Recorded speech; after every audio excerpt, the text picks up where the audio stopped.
ఇప్పుడు అసలు స్టోరీకి వెళదాం. అంటే ప్రపంచవ్యాప్తంగా ఉన్న 195 అంటే ఏదైతే లిస్టులో ఉన్నాయో 195 గుర్తించబడిన దేశాలు ఏవైతే ఉన్నాయో ఈ దేశాల్లో 100 దేశాల వరకు కూడా అమెరికా తన ఆధిపత్యాన్ని కొనసాగించడానికి ఏదో ఒక రకంగా ఎక్కడో ఒక అలజడి క్రియేట్ చేస్తూ ఉంటుంది.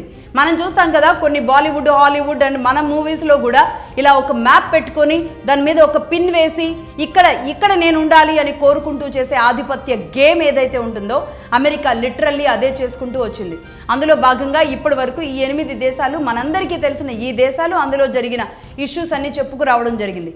ఇక ఇప్పుడు ఎందుకు లక్ష్మి అమెరికా ఓటమి తప్పదా అని అడిగింది అంటే, ఎందుకు అమెరికా ఓటమి ఖచ్చితమే అని చెప్పగలిగేలాంటి పరిస్థితిని ఎగ్జాంపుల్స్గా చెబుతుంది అంటే, ఇప్పుడు ఇరాన్ విషయంలో కూడా తెలియాలి. ఇరాన్తో అమెరికాకి ఎందుకు 47 సంవత్సరాల పగ ఉంది అన్న విషయం తెలియాలి. ఈ 47 సంవత్సరాల పగ గురించి తెలియాలి అంటే క్రీస్తు శకం 6-7 శతాబ్దానికి వెళ్ళాలి. అక్కడి నుంచి మొదలవ్వాలి ఈ సమస్య. అసలు ఎలా ఉండేది ఇరాన్ అది తెలుసుకోవాలి. ఇరాన్ క్రీస్తు శకం 6-7 శతాబ్దంలో పర్షియన్ కంట్రీ. దాదాపుగా ఒక 25-30 దేశాలు కలిస్తే ఎంత పెద్ద దేశమో. అంటే పాకిస్తాన్లోని కజకిస్తాన్, బెలూచిస్తాన్ ఇలాంటి ప్రాంతాలన్నీ కూడా ఒక రకంగా ఇరాన్ దరిదాపుల వరకు ఇరాన్ ఆధీనంలోనే ఉండేవి. అతి పెద్ద దేశంగా ఇరాన్ ఉండేది. అలాగే వాళ్ళు పార్సీలుగా, పర్షియన్స్గా వాళ్ళు ఉండేవాళ్ళు.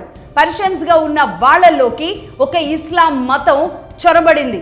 సరిగ్గా 1200-1300 సంవత్సరాల క్రితం ఇస్లాం వచ్చి కూర్చుంది. ఎవరైతే ఇప్పుడు ఉన్న ఇస్లాం ఏదైతే ఉందో ఆ ఇస్లాం అక్కడ తెగబడింది. అక్కడ ఉన్న ఇజ్రాయెల్స్ అందరినీ కూడా తరిమి కొట్టే ప్రయత్నాలు చేసింది. అయితే ఇస్లాంలోకి మారాలి లేదంటే పారిపోవాలి అని చేసిన ఒక భయంకరమైన క్రీడ ఏదైతే ఉందో ఆ క్రీడలో భాగంగా ఇరాన్ని ఆక్యుపై చేయడానికి ఇస్లాం వచ్చి అక్కడ కూర్చుని చేసిన ప్రయత్నాలు, ప్రయోగాల్లో భాగంగానే ఇస్లాంలోకి మతం మారలేక, అక్కడ ఉండలేక ఆ దేశం నుంచి పారిపోయి మన దేశానికి వచ్చి మన దేశంతో పాలు చక్కెరలాగా కలిసిపోతాము అని మాటిచ్చి మనతో పాటు కలిసిపోయిన వాళ్లే కొంతమంది ఉన్నారు. వారెవరో కాదు, మనం రతన్ టాటా. ఎర్ర జర్నలిజం పార్ట్ 4లో నేను ఈ విషయాలన్నీ చెప్పాను. రతన్ టాటా లాంటి వాళ్ళందరూ ఇక్కడికి వచ్చి ఒక రాజుతో మాట్లాడుకొని, మేము మీతో పాలు చక్కెర ఎలా అయితే కలిసిపోయిందో అలా మీతో కలిసిపోతాం, ఐక్యమైపోతాము అని చెప్పాను కదా. అలా కలిసిపోయారు. వాళ్లే టాటాలు, మిస్త్రీలు, సైరెన్లు, పూనావాలాలు, హోమీ జహంగీర్ బాబా, అలాగే దాదాబాయి నౌరోజీ లాంటి వాళ్ళందరూ కూడా ఈనాటికి మన దేశం ఒక అగ్రస్థానంలో ఉండడానికి ఒక వ్యవస్థల్ని, కంపెనీల్ని నిర్వహిస్తూ ఈరోజు దేశానికి ఆర్థికంగా ఒక వెన్నెముకల్లాగా మనతో కలిసిపోయి మన దేశంలో భాగంగా ఉన్నవారు వీరంతా. అంటే ఇరాన్ నుంచి వచ్చిన వాళ్లే వీళ్ళంతా. అలా టాటాలు, మిస్త్రీలు, జౌరాస్ట్రియన్లు, సైరస్లు, పూనావాలాలు వీరందరూ కూడా భారతదేశానికి వచ్చి తలదాచుకొని మనతో కలిసిపోయారు. ఇది ఒక విషయం. ఇలా ఇంత పెద్ద, మనం ఎలా అఖండ భారత్ అని మనం చెబుతుంటామో ఇంత పెద్ద ఇరాన్ ఏదైతే ఉందో అది ఎలా విస్తృతం చేసుకుంటూ వచ్చింది అంటే, ఇరాన్ ఒక మత స్థాపన చేసిన తరువాత జియోగ్రఫికల్గా, టెర్రైన్ పరంగా, అలాగే రిలీజియన్ పరంగా కూడా తన బలాన్ని పెంచుకుంటూ అక్కడ ఒక మత స్థాపన అనేది బలంగా పాతుకుపోయేలాగా చేసింది. ఏడాది కాదు, 2 ఏళ్ళు కాదు, 20 ఏళ్ళు కాదు, 50 ఏళ్ళు కాదు, దాదాపుగా 1213 సంవత్సరాల క్రితం జరిగిన స్టోరీ ఇది. ప్రపంచవ్యాప్తంగా 50 దేశాలు ముస్లిం దేశాలుగా ఉంటే అందులో షియా ముస్లింల కోసం మాత్రమే ఉన్న ఏకైక దేశం ఏది అంటే అది కేవలం ఇరాన్ మాత్రమే. అయితే ఎందుకు ఇరాన్ని అమెరికా ఓడించలేదు అని నేను అన్నానో ఇప్పుడు చెప్తాను. దీనికి 1951కి వెళ్ళాలి. 51కి ముందు అంటే ఇస్లాంని బలంగా స్థాపించుకొని తన అప్రతిహాతంగా వెళుతున్న ఇరాన్లో ఒక మతం, ఒక రాజ్యం రెండు ట్రాకుల మీద బలంగా వెళుతున్న సమయంలో 1951కి ముందు అక్కడున్న చమురు నిల్వల మీద కన్నేసిన అమెరికా అక్కడ ఒక కంపెనీని ఏర్పాటు చేయడం జరిగింది. అదే బ్రిటిష్ పెట్రోలియం అని, BP అని ఒక కంపెనీని ఏర్పాటు చేసింది. అక్కడున్న చమురు, అక్కడున్న సహజ వనరుల్ని తెచ్చుకోవడమే కదా అమెరికా పని. అక్కడ కన్నేసింది, ఒక కంపెనీ పెట్టింది. దీని కారణంగా 1951లో మహమ్మద్ మొసాదేక్ అనే ఒక విప్లవకారుడు ఒక విప్లవాన్ని తీసుకొచ్చారు. అతి పెద్ద విప్లవంగా ఇరాన్లో దీన్ని మార్చి అనేక రకాలుగా అక్కడ పోరాటాలు జరుపుతూ, అలాగే బ్రిటిష్ పెట్రోలియం అనే ఈ కంపెనీ ఏదైతే ఉందో ఆ కంపెనీ ఇక్కడ ఉండడానికి వీల్లేదని యుద్ధం చేశారు. అతనికి ఇరాన్ ప్రజలందరూ కూడా అండగా నిలబడ్డారు. ఆ తర్వాత ఆయన ఆ విప్లవకారుడు కాస్త ప్రధాని కూడా అయ్యారు. ప్రధాని అయ్యి దాదాపుగా 15 సంవత్సరాలు 20 సంవత్సరాల పాటు ఆయన ప్రధానిగా అక్కడ ఉన్నారు. ఆ దేశానికి, ఇరాన్కి. ఆ సమయంలో ఆయన ఏం చేశారో తెలుసా? ఆయన ప్రధాని అవ్వడమే చేసిన పనేంటి అంటే ఈ బ్రిటిష్ పెట్రోలియం అనే సంస్థని జాతీయం చేసేశారు. ఆ దేశానికి జాతీయ సంస్థగా మార్చేశారు. దానికి పేరేం పెట్టారు అంటే పర్షియన్ బ్రిటిష్ పెట్రోలియం, PBP అని పెట్టారన్నమాట.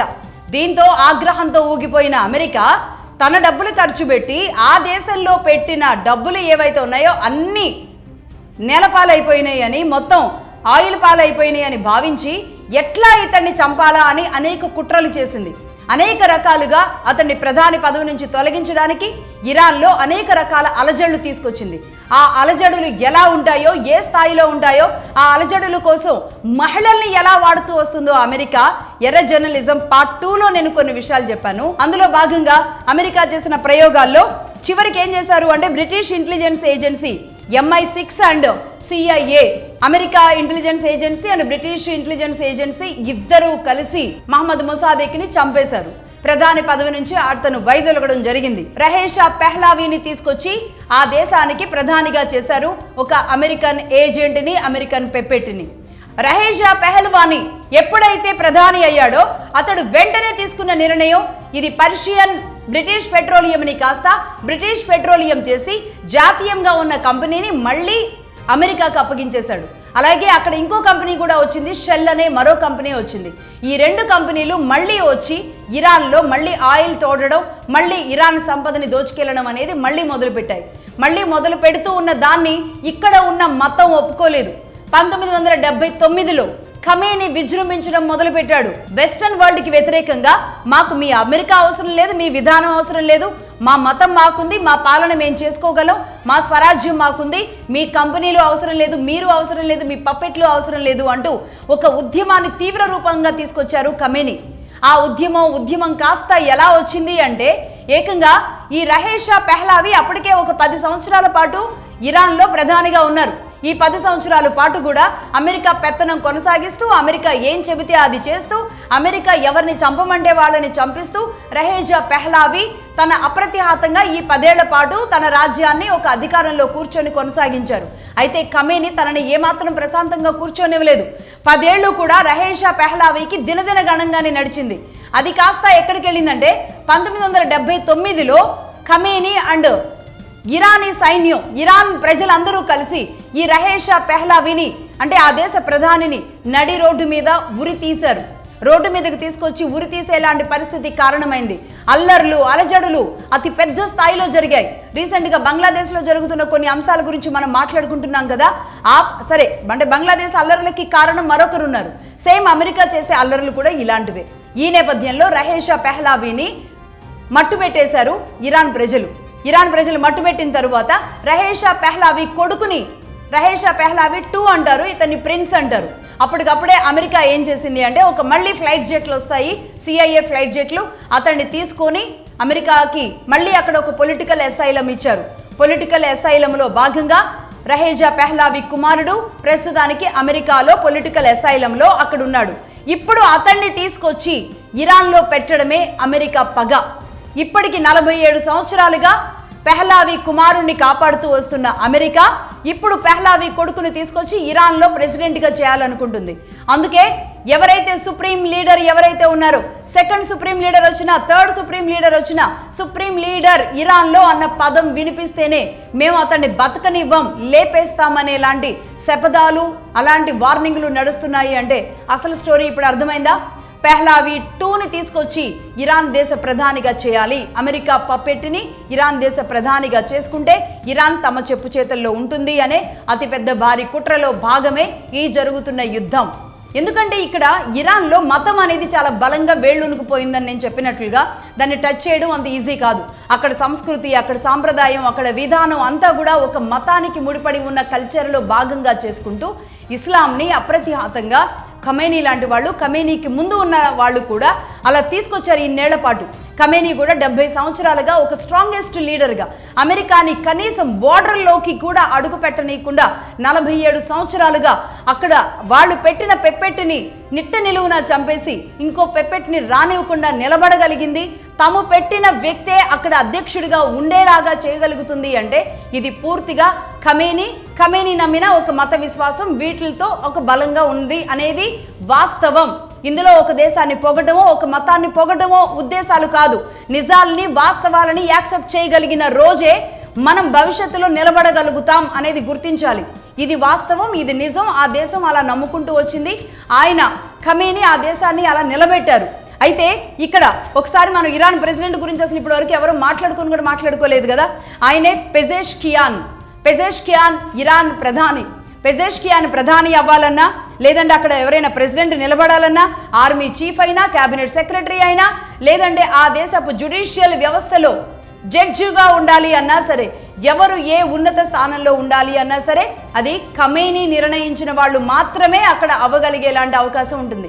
ఇప్పుడు ఫైనల్గా మనం చెప్పే అంశాలు, ఇరాన్ 1300 సంవత్సరాల క్రితం చేసిన ఒక అన్యాయం, అక్రమం ఏదైతే ఉందో, ఆకృత్యం ఏదైతే ఉందో, ఒక దేశాన్ని పట్టి పీడించడానికి అక్కడ ఉన్న దేశస్తుల్ని తరిమేసి తమ మతంలోకి మారతారా చస్తారా అని చేసిన యుద్ధం ఏదైతే ఉందో ఆ యుద్ధమే పాపమై శాపమై ఖచ్చితంగా ఈనాడు ఇరాన్లోని ఎంతమంది గర్ల్స్ ఉన్న స్కూల్స్, అనేక మంది ప్రజలు, ఇరాన్ ప్రజలు ఈ మతంలో ఉన్న వాళ్లే మట్టుబెట్టేలాంటి పరిస్థితి కారణమవుతుంది.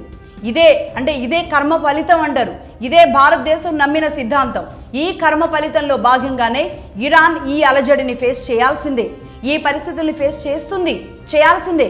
ఖమేనీ మరణం, ఖమేనీకి జరిగినది అన్యాయం అని ఏడుస్తున్న వాళ్ళందరికీ కూడా అర్థం అవ్వాల్సిన విషయం అది, రైట్? ఇది అలా ఉంటే ఇక ఇప్పుడు అమెరికా చేస్తున్న క్రీడ ఏదైతే ఉందో దానిని చూసిన తర్వాత భారతీయులు అర్థం చేసుకోవాల్సిన విషయం ఏంటో ఇప్పుడు స్పష్టంగా చెబుతున్నాను. హిందుత్వం అన్నా సనాతనం మాట్లాడినా అదొక అవహేళనగా చేసేలాంటి పరిస్థితులు వచ్చినాయి. అదేమంటే సెక్యులరిజం అని మాట్లాడతారు. మతం గురించా? అసలు మీకు మతం పట్ల ఇంకో ధ్యాస లేదా, కులం పట్ల ఇంకొక మాట లేదా అంటారు. కానీ మతం కులంతోనే నడుస్తుంది దేశం, ప్రపంచం మొత్తం కూడా దానితోనే నడుస్తుంది. కాబట్టి ఈ మతాల గొడవలు ఎప్పటి నుంచి మొదలయ్యాయి, ఎలా సాగుతున్నాయి? ఈ కులాల కొట్లాటలు ఎప్పటి నుంచి మొదలయ్యాయి, ఎలా సాగుతున్నాయి? ఈ కొట్లాటల్లో అగ్రస్థానంలో ఉంటుంది ఎవరు, అణగబడుతుంది ఎవరు? ఇవన్నీ కూడా తెలియాల్సిన అవసరాలు ఉన్నాయి. కాబట్టి ఇప్పుడు భారతదేశం నేర్చుకోవాల్సింది ఏంటి? రేపు అమెరికా ఇలాగే ఏ దేశం మీదకి కాలు దువ్వినా సరే అమెరికాకి ఓటమి తప్పదు. ఇదే చేస్తున్న అమెరికా చేస్తున్న కుట్రల్లో భాగంగానే ఇదే యుద్ధం కాస్త అమెరికా పతనానికి కూడా దారితీయొచ్చు. ఇది అమెరికాకి ఇది చంపపెట్టులాగా, ఇది అమెరికా డాలర్ పతనాన్ని, అమెరికా పతనాన్ని, అలాగే ఇరాన్కి ఇంతకుముందు చెప్పినట్లుగా తనకు ఒక గుణపాఠం కావచ్చు. అలాగే భారత్ నేర్చుకోవాల్సిన పాఠం ఏంటి అంటే, ఏ మతంలో పుడితే ఆ మతాన్ని విశ్వసించడం, ఆ మతాన్ని పాటించడం, ఆ మతంలోనే నిలబడడం, ఆ మతంలోనే చనిపోవడం అనేది నేర్చుకోగలిగితే అది ఏ దేశాన్నైనా సరే ఎవరు కనీసం టచ్ కూడా చేయలేరు.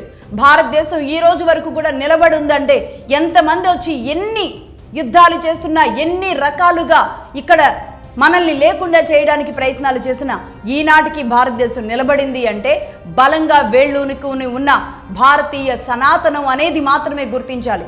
ఇప్పుడు అందరికీ తెలియాల్సింది, ఇరాన్లో కూడా 1300 సంవత్సరాలు, జస్ట్ 1300 సంవత్సరాలు, భారత్ది 5000 సంవత్సరాలు.